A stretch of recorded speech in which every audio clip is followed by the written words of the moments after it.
Section 8 on 6 occasions.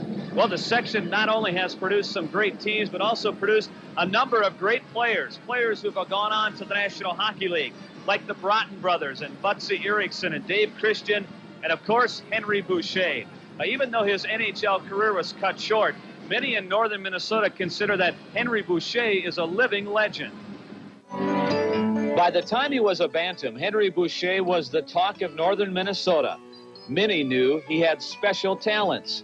Talents that would earn him All-State honors by the time he was a sophomore.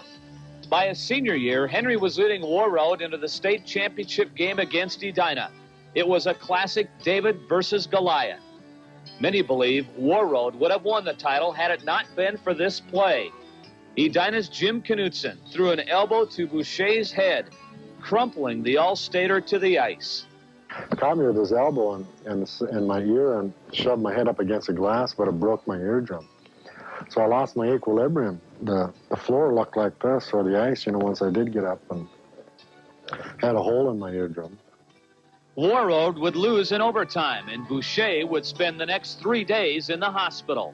And geez, I ended up getting thousands and thousands of fan letters, after the state tournament, and wishing me well, and people sending me money because of, my hospital bills and what have you.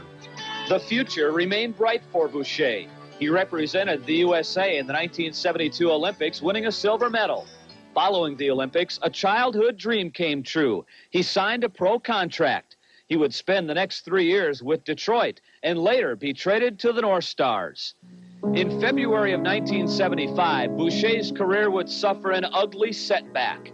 It was February 23rd. The North Stars were hosting the Boston Bruins. The Bruins' Dave Forbes brutally attacked Boucher as the two returned to the ice from the penalty box. And then I knew I was hurt bad because then you could hear the pop of the impact. And Boucher's cheekbone was shattered. The muscles controlling his right eye were permanently damaged. For the next 2 years, he would try to come back, but virtually blind in one eye, he was forced to retire. You lose your career at the age of 24 to a stupid incident like this, because of the fact that, it wasn't a gut reaction. It wasn't me hitting him and he coming back at me right away or hitting me back. It was delayed and it was premeditated. I am bitter about it. I just can't see how another person can do that to another person. Forbes would be charged with criminal assault, the first time an athlete was brought to court for actions in a professional game. The case would end in a hung jury. This particular jersey here had been retired from Warroad High School, and which was just a huge honor for me. The pictorial history covering his basement wall conjures up memories, pleasant memories reserved for a legend. I haven't seen one better, and I don't know if we'll ever see another Henry.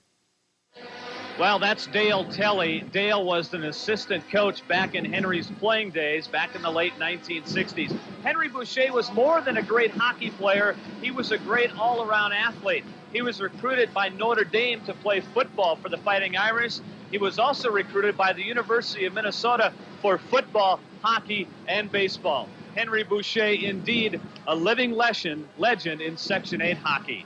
The Section 8 pregame show continues from the Moorhead Sports Center right after these messages.